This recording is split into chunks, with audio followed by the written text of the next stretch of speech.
Our past is never where we left it. We all have scars. If you keep this up, you're gonna die. I just want to end their life. And anyone standing in my way. You're intrigued by her. Curious. We never sent anyone away who didn't have it coming. No.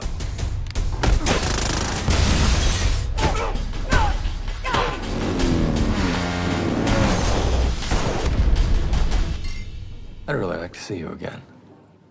Under, different circumstances. These are the best circumstances you'll ever see me in. Right, here we go, and slow-mo action. Bam. Now hold it there. So what you can do is, on Maggie, as she starts to move, right, you can go on to him and a foot does that, go ahead of her. So start there and go ahead of her, bang, she kicks that. You know, Martin is known for his tentpole movies, especially the Bonds, right? I knew he brought a lot in the action genre, but what I didn't expect from him was to care so much about these character relationships and character development in the film. Nothing was more important than how I felt about Sam and how he felt about me and how Michael looked at her and how she looked at him. All of that, to him, was really, the center in which the movie really pivoted around. And for him, it was like, if you don't care about these people, it doesn't matter what fight scene we throw in there. I mean, that's entertainment for dummies. We want people to watch this who really want to be challenged by these relationships. Yeah, that was one of the nice things about this script that Richard Rank wrote, was this relationship is a complex one, and it evolves. It's not a relationship you see a lot in movies like this, which made it fun for me. Moving on. Ever since I did Long Kiss Goodnight, I've always thought that, women who kick ass are like great. I like to watch it. It's become sort of a normal thing now, but, back in the day, it wasn't so much. Someone who's beautiful, dangerous, and lethal always has an appeal. The thing about these female assassin pictures is that most of the plots are very predictable. What this has, I think, which is different, is there are a lot of twists and turns in the story, surprises for an audience. Obviously a good cast with Michael Keaton and Sam Jackson and Maggie Q. And it's sort of fun. There's a kind of fun element to the whole thing as well. Happy birthday! No more fucking birthdays! Take birthdays and shove them up your fucking head! But it's really what got me was the plot, which is very intriguing. I like the characters too, and I like that kind of sense of humor, because Richard wrote some great dialogue between the characters. Nothing sounds like this in the world. I'd almost given up hope of finding one. How in the world did you? You taught me how to find things that didn't want to be found. Albert King played one. Albert King played that one. My first task, so to speak, was to create some relationships, because I think ultimately we've seen every piece of action we could possibly see, and the ones that stand out are always the ones with characters we care about and characters we believe. So everything is heightened when you believe in someone or root for someone or is worried about someone. You don't have to create a big glossy spectacle. You could be walking on a ledge and your heart's in your throat. So I wanted to create characters that were interesting and I wanted to follow. And I was curious about it and where they would go. There's several layers to the story. There's the assassin world story. There's the personal story of a young girl in the midst of a war-torn country that violence becomes part of her and is rescued by a man of dubious means who takes her in, pretty much adopts her, and teaches her and hones her skills into the world in which he actually operates in. I may have to go back to Vietnam. Be nice if you went with me. I'm never going back there. And so you have a relationship movie between like a father and a daughter in the same kind of world that we jumped 30 years into. And then also the idea that you have to go back into your past in order to avenge and the killing of your adopted father. So there was all those different layers I thought could be very tonally cool. It's a wonderful script written by a very talented writer who's worked with Millennium, our company, before, Richard Wenk. So everyone knew that Richard's work was of a very high quality. And beyond that, an opportunity to work with Martin on a script that I knew to be this good was wonderful. 3, 2, 1, action! Interestingly enough, they kind of sold it as the action movie that it is, and I wasn't actually interested. I mean, when I got the first pitch, I thought, you know, it's an action movie. I've done action movies before. And then when they said Martin Campbell, I think that was the magic word. I mean, I heard his name. Such an experienced director, someone whose work I really respect, and that's kind of, in that genre, that's what I'm looking for. If I'm going to do it again, I'm going to do it with the best, and Martin Campbell's one of the best. 3, 2, 1, action! Maggie was amazing. To see her attack, you know, all the things she had to do. I mean, among the physical things she had to do, she also had all this psychological baggage she had to carry around, which was amazing to watch. You know, you have to remember she trained under Jackie Chan, but she's also a terrific actress. You know, you don't often get the combination of somebody who is as skilled as her. There was a lot of physicality in this role, so, you know, we have a few really big fight scenes and big wire gags. So there was a lot of physical rehearsal, and then Martin's a big rehearsal guy. He's a really big, so I did a lot of rehearsals with Martin. I did a lot of rehearsals with Michael. And then Sam I didn't get to rehearse with until Romania, until we were on location. But all the prep that we could have done, we did do beforehand. And it's nice when a director is always concerned with that chemistry. Like, what is that chemistry going to be like? What's it going to look like? And if it doesn't look the way we want it right now, let's work towards that. And so we did. We had weeks of rehearsal time before this movie started. If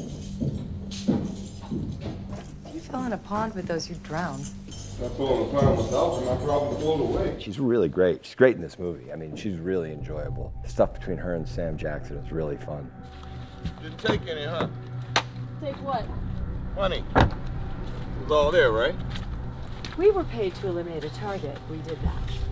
Well, $3 million dirty money, nobody's looking for them, just saying. I will say that Maggie and Samuel L. Jackson really, right out of the gate, there was something between them. There was a tenderness that he had for her. There was a familiarity that she felt with him. And right out of the gate, you could tell this relationship was going to be very strong between them. It's a really beautiful connection they have, you know, and I'm so glad it was Sam, because you don't always have connection with people, right? And with Sam, I knew it would be there. And then when we met, it was kind of immediate that we did have this connection in that way. And so, you know, it made, you know, time on set a lot easier, because I think that flow was really natural for us.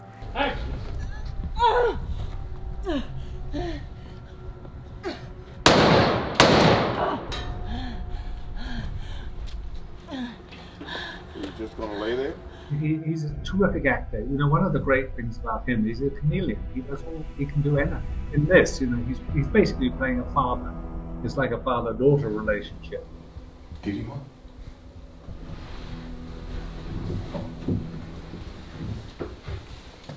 And also at the end, when he confronts the old man in the bunker, you know, he's just one of those actors that has the ability to be able to make scenes like that really sing. I'm the big bad wolf who comes to get you when someone on this earth decides your time is up. Moody. Resurrection's a bitch, ain't it? He is so good with dialogue, and he's got such a strong presence on the set, you know, and that gravitas and that weight and that voice. He's so good with long soliloquies. You know, he can just nail it every time. I kill people for a living. Bad people, mind you, but still, I don't pretend to be anything else. But you, front and center of a dozen high-profile charity causes, to the world, you're clean as first fucking snow. Your hands are covered in shit and blood, everything from sarin gas to human trafficking. You don't necessarily have to go to spy school or killer school to do it. You just kind of, for me, I just cobble together pieces of guys that I've seen in different movies. Some are American, some, you know, mostly Korean and Chinese films, guys who are assassins that are very cool assassins. When you want to talk about old assassins, then you start dealing with, you know, the older British guys who were, you know, undercover and doing stuff like that. So you cobble together pieces of them and create a whole person from that. And you show up and hope it works. Hey, why don't you buy your suits? Because I've got a cousin who's big and tall. He has kind of a hard time.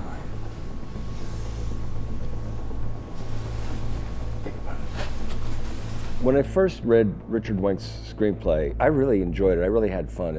I turned the pages, sounds like that's what you usually do in a script, but that's not the case. Sometimes you can set it down, walk around, and come back. This one I went through pretty quickly. Pretty smart, pretty clever, I thought. It was an opportunity for me to do something that I hadn't quite done before. Did something similar, maybe in American Assassin, but this is very different. So I was already intrigued, and I enjoyed it a lot, and I was looking forward to shooting it. It became fun. 100%. That was fun. Well done. It's hard to describe Rembrandt. He's a mysterious kind of character. What you see isn't always what you get, and then it turns out it's exactly what you get.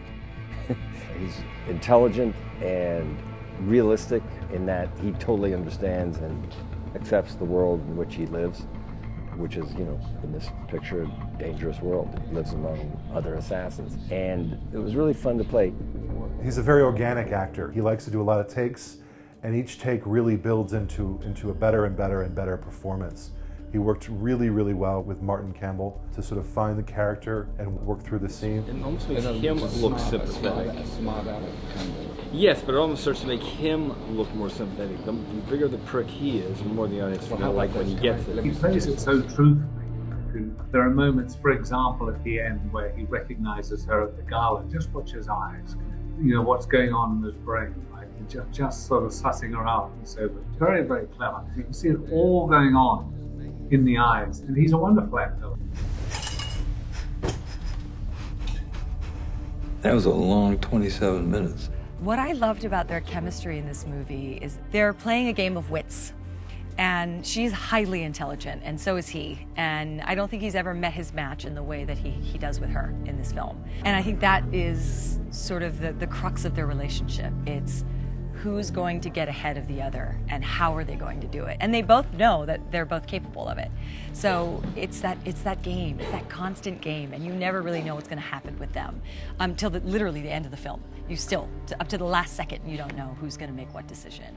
And it becomes a really exciting type of romance. I hate to even call it a romance. It's better than that, I think. Keep it fresh, enjoy it, mind fuck each other, and action! I'll be with you in a second. The very first scene that we shot was the scene in the bookstore where they meet each other. And it's a pretty big scene. And I mean, in terms of its importance to the movie. And, you know, so that I'm sure made everyone just a little bit nervous because right out of the gate, it's a very, you know, it's a big moment. Action. His wife collects books, first editions. Any particular subject? Birds. One of the producerial concerns was that the character of Michael Rembrandt did not appear in the script until page 50, and they felt it would be nice to get them in earlier, and I struggled with that, and then came up with the idea of the bookstore scene and the idea of introducing their chemistry. I always looked at these two characters as chess players anyway, both grandmasters, at understanding being a 3 or 4 moves ahead of the other person, and yet they're not in this scene. It's almost like I say this, I catch you on that. So Maggie, do we need to speed that up a little? Yes. We'll do our finals and then we're shooting. It's intriguing to both of them. They're not used to someone being as smart as they are or as deft as they are in this situation.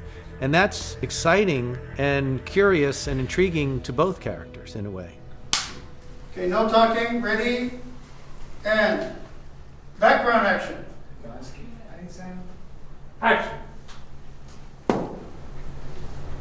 Find you interesting. She does take his card, and it is a real one. So the idea, before he knows she's involved and needs to be taken out or whatever that is, which he doesn't really, he's more of a fixer anyway, is that I don't meet many people like this, and I'm very intrigued.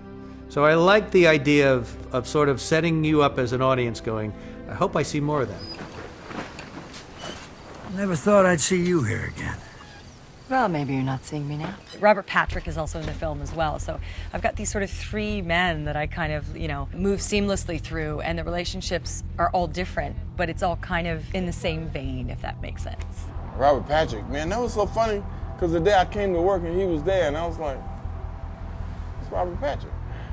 Like I say, there are actors that you watched that you've always said to yourself, what would I do in a situation like this with that particular actor? And I watched Robert for so long, and it was a joyous occasion to walk up on that set and see him that day. I mean, he greeted me like he'd known me forever, and I pretty much felt the same way. I've watched him work, I've enjoyed it, and now I have, my Robert Patrick moment where I can sit and say, wow, I was in the scene with Robert Patrick. I worked with Robert Patrick. Awesome. Thank you. That was amazing. Flew all the way from Hollywood. Amazing. I think that the movie in its totality was a challenge for me. I mean, everything, it's sort of like the culmination of everything I've already done in my career, but not at this level, right? So the heightened emotion, the heightened action, all of the complex relationships, the smart romance that kind of goes on in it. There's nothing worse to me than a dumbed down connection between two people. Like, I want to see really that sort of fireworks chemistry that comes from real intelligence. Action! From two people who are playing a game. That to me is very interesting on screen. And so that this movie definitely had. The dinner scene with Maggie Q is really fun. It's old-fashioned in the best sense of the word, but also original. And this is where Richard Wenk, I thought the screenwriter really did a really good job. And it's a little bit of a timeout in the movie, very short one from the action. It comes at the right time, and I think Maggie plays it great, and this is an opportunity for me to, if you can find an opportunity to be a little bit funny, it's always, welcome. HK 9mm. Very good. Not where I'm sitting. A lot of times there aren't any relationships, they're just who's going to be alive at the end or who's going to kill the last guy. In this movie, I don't know where it's going, and I don't know what their relationship is going to be, and I kind of like them together and how they dance around one another and how curious is about her and maybe sees a different life for himself with somebody who might want to have a different life. It's very interesting subtext to something that can be fairly a trope, and I think we try to avoid that in this movie. You always ask like this? Yeah, I like to have people's attention when I talk, Well, you certainly have the attention of the boys down there. It's a great scene. And by the way, you have to credit Richard Wenk a lot for that, because some of his dialogue was very snappy. I don't think I caught your name. Anna. Pleasure. We'll see. To be honest, he wrote a great scene. We planned it, we went in, I shot it, I think, a day and a half, I don't remember. We did the whole scene. I tightened it a little from what it was originally there. The location it's in a hotel, right in the middle of Bucharest. So we shot it there, and it just went very smoothly. We had time to get the performances right and everything else. So it was good. Action. Good, and you've lost. All right, we're ready to go. Action.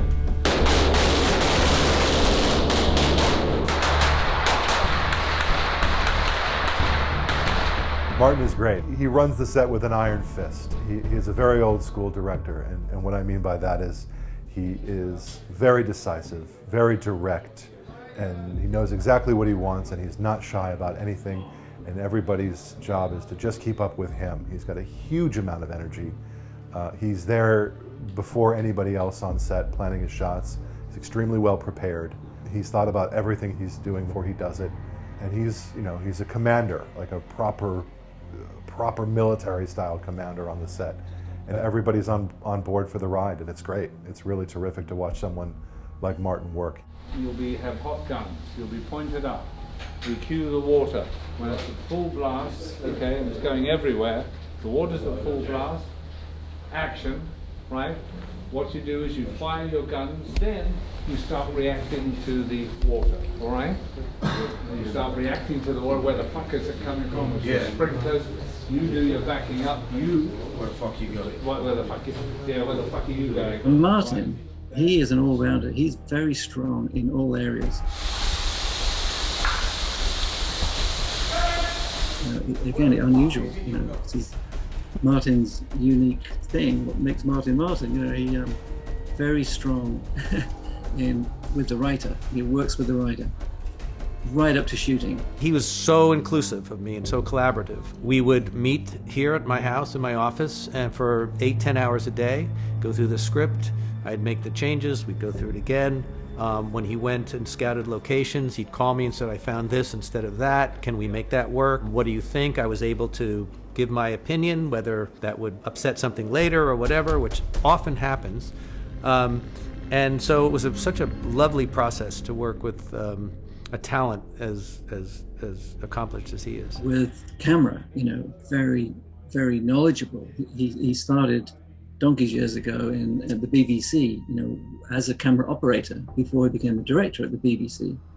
So he knows his lenses, he knows the impact and the difference between shooting with wide lenses or long lenses or camera movement. He knows the difference between a 50 and a 65, whereas most directors might not. They'll know the difference between an 18 and 100 maybe, but the subtle differences, He's not a coverage guy. He's actually, it's all specifically shot for this. These are specifically choreographed and framed pieces of a sequence. Take a look and onto there and just hold that look for 1, 2, 3, 3 beats, right? Yes. And then vroom in, and as the camera finishes, right, you exit frame sharp that way. Great. He likes the mechanics of what's going on. He works very hard at making sure that the mechanical aspects of what are happening in a scene are kind of perfect, so that when you move the camera from here to there, the emotional arc of what we're doing fits kind of perfectly in the frame. So he trusts the actors a lot to bring what we bring so that he can make sure that the physical drama of what the scene is for an audience member can be there. He puts it there.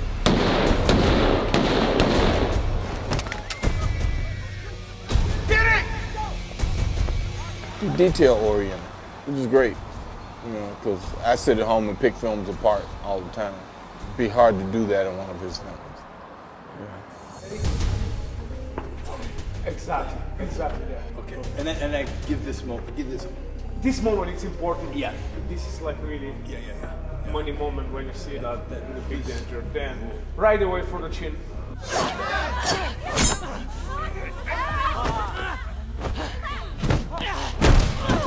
Make sure you get the pretty face. I haven't done a ton of movies like this. I mean, I was lucky to do well over half my stunts in there, which is always fun because when you're a little kid, this is what you want to do. Good. Yes. Pull her there. Elbow, push.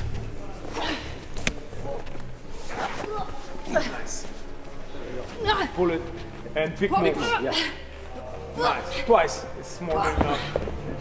But there was just stuff that there are stunt doubles who are just better than I am at doing it, and I'd be a fool not to let them shoot some of those shots better than I can.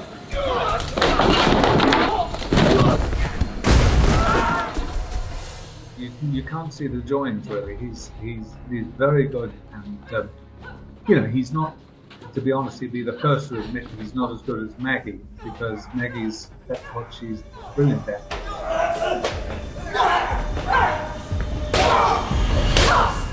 But he really went for it. 3, 2, 1, action! He worked very, very hard, and we were just very careful to make sure that we had the cuts, as it were. The angles were short in terms of the when we filmed it, so when we put it together, of course, it all, had the maximum amount of energy. The scene in the kitchen was a particularly fun one.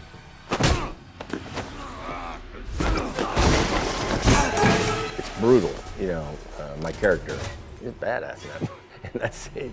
And the good news is most of that has to be me because the way it was shot, which is fun because it's scary to see if you can still pull it off. You know, and I love doing that scene. I mean, when he picks up that hammer at the end of that scene and smashes his head and rams the guy's head on the spike. But it was important to actually make him lethal, you know, to show you needed one point where you realize this guy, you know, he doesn't take any process, and that was the point of that. Okay, everybody, let's go. Ready? We're going to go through the schedule, if that's okay. Starting with something I've never done before, day 0. We started in January last year. COVID wasn't around at that point, or certainly wasn't a problem. So we started literally, you know, right in the middle of winter. We were in Romania, Bucharest. We were scouting during the months of November, December, and some of the local crew were saying, well, you're crazy shooting this stuff here, you know, because normally January, February here, it's like -20, there's snow everywhere, you know, we'll see the breath, you know, there's no leaves on the trees, there's nothing tropical about Bucharest in early January, February. The city hall is not going to approve to stop the traffic. We're going to do ITC. Well, that's fine. On short, like a Those guys didn't in Romania at all. It was first time for all of them. Of course, in the beginning, they were not very positive about the experience in Romania. But, you know, day by day, we start to find a location, to see something which might work. And after a couple of weeks, Martin said, okay, it's doable. After you've seen the main locations and he agreed on them, it's doable, we can make it here.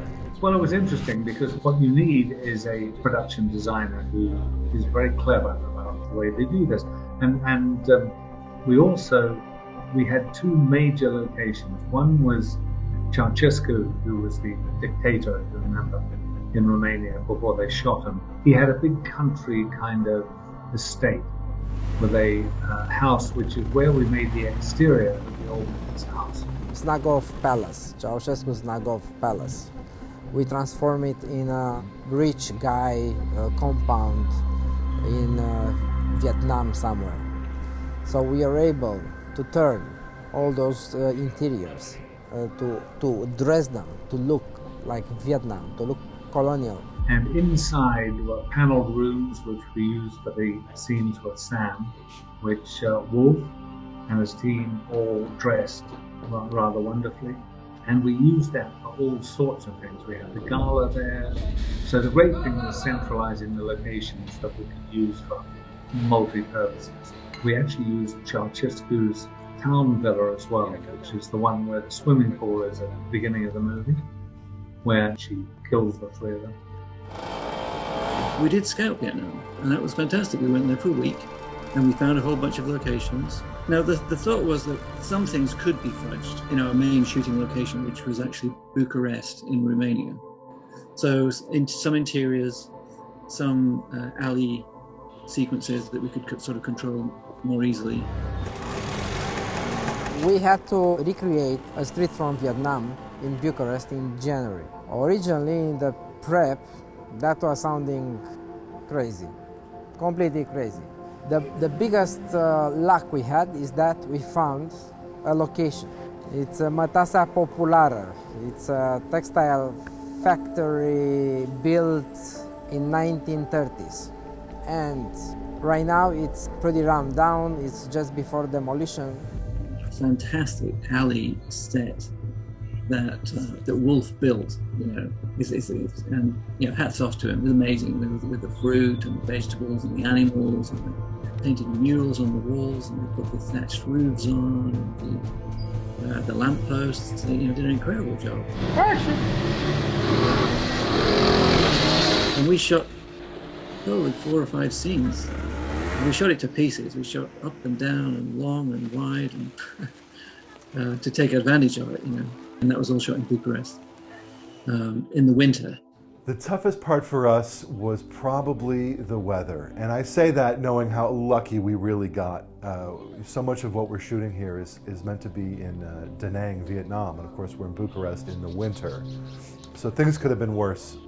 Amazingly, luck was on our side. I don't know, what happened, but the weather gods were with us. And for most of January, we didn't get any sort of precipitation at all. It was freezing. It was very cold, but you can hide that. We had one night right before a major exterior shot of Vietnam, our big street scenes with our markets and our vendors and motorbikes and bicycles and extras and people and animals, and we had pigs and chickens and geese. The weather was fine. We went to sleep one night and woke up and it had turned to Romania. It was like 3-4 inches of snow out there. It's like, hey, what happened? We were supposed to be shooting some Vietnam shit that day. So it was like, okay, I guess we're not shooting that. It still looked a little bit like Vietnam, but covered in snow, it wasn't going to work. So we had a big schedule change on that day, and we had to find other things to do, which we did. Now, of course, COVID came about when we were about 2/3 of the way through the shooting, and everyone was starting to get a little bit nervous, and we still had probably a week to shoot. But really, we got out of Romania the day before they closed it. So we had the night shoot. We finished at 5:30 in the morning, rushed for the hotel, grabbed our bags, rushed to the airport, and got out the next day. I think it was a Sunday, they were closing the place. Got to London. We had a week in London, and you probably recognize a couple of bits of London, apart from the aerial shot. There's where she drives up in a cab, and actually Sam's mansion was also, the country house was England. So we did 3 days there, but COVID was rapidly, dictating everything. They started closing the airports, and the filming industry in England just collapsed. It closed down overnight. Everybody stopped shooting. But our plan was to then go on to Vietnam, right? That was the plan. But because of the COVID thing, it all happened in this last 3 weeks. Vietnam closed down. They just they just closed down their borders, and so we had to close our movie down for a couple of months actually. We got out of London just by the skin of our teeth. We were on the last plane. So we got back to LA, and I edited with Angie totally remotely. He and I probably only live about 5 miles from each other, but we each worked in our own homes, worked remotely, completed the director's cut completely working remotely, and eventually they decided it was safe to go shoot the remainder of the film. Because of the COVID issues and the travel restrictions, a second B plan was to go to the Dominican Republic. But at that time, the logistics of getting the crew to those locations and with COVID, it just was going to be impossible. So they found a way to cheat Bulgaria for Vietnam. Yeah, so we went back for a month of September, with a greens department and several trucks full of rubber plants and banana trees and stuff like that. And the river, that was shot in Bulgaria. I got a bunch of photographs from the Scout and photoshopped some of those Sugarloaf Mountains in the background that the visual effects department then sort of copied and put into the moving shot. All the stuff with her on the boat was shot in Bulgaria. There's a night scene in the rain that was all fudged. So that was a great lesson to us all, It worked out pretty well. I was very nervous about it, but with an appropriately placed practical palm tree here and there, and then with the assistance of visual effects, I think it sells Vietnam perfectly. I guess we'll be seeing each other real soon then. Sooner than you'd think. It was fun. It was hard. Most movies, if you're trying to make as best you can, are hard. I mean, it is fun. I mean, I didn't expect this movie to be as funny as it is. I mean, you have Michael, who's a brilliant comedic actor, Sam as well. It's so well written. Richard Wank is just, one of the best writers in Hollywood. Aw. You really believe you're going up? Don't you? And you're talking about a great combo. You have a combination of a great script. You have these wonderful talents. And so the comedy's always going to come out. The movie never takes itself too seriously until it's supposed to. You owe it to Moody to stay alive. I know what I owe him. When you're dealing with serious themes, you're in it. But when you're having a light moment, you're also in it. It's good stuff. She's good. And that's very hard to do. You know, those transitions are hard to do, but it happens organically in this movie, and I think that's what excites me the most about it, is that you're gonna have all these experiences within it, and they're all gonna feel authentic. When I started this, I was curious, and then I went from curious to concerned. And now? I'm testy. The thing about this movie, it's a real movie. It's enjoyable for that reason. There's things that happen that aren't going to happen in the average person's life, and that's why the average person, like you and I, like to go see these things. So Maggie Q, she's great. I can't say enough about her, and Sam is always great, you know. These films are a bloody tough shoot, really, because in order to make them good, you just have to go the extra mile, you know, which means the way you prep it, the way the people you hire to do it, everybody across the board. First of all, my producer, Moishe Diamond, is excellent. His version was, you need it for the film, you should have it, right? And Avi Lerner is very good as well from Millennium. He backed us, and he's a friend now, and he was really supportive. So thanks to those people, I guess, and a terrific crew and everything else. We sort of, I hope, pulled off an entertaining movie. There's an ensemble of actors that are doing this film that make it worth seeing. As entertainment goes, it doesn't get any better than this, and that's why we go to the movies, to be entertained. I do. And there's some wonderful things that happen. There's some wonderful performances. And hey, what else you do? It is a ride. I mean, you've got great sexy dynamics, relationships. There's a lot of humor in the script, but there's some really pretty heavy themes that do make you think and do, you know, allow you a real emotional experience. I mean, I cried when I watched this film. I really did, because her journey it's harrowing and it's sad, but, you know, you want her to come out. You do. You want her to get out of, you know, the situation she's in. And, you know, you'll see if she does or she doesn't.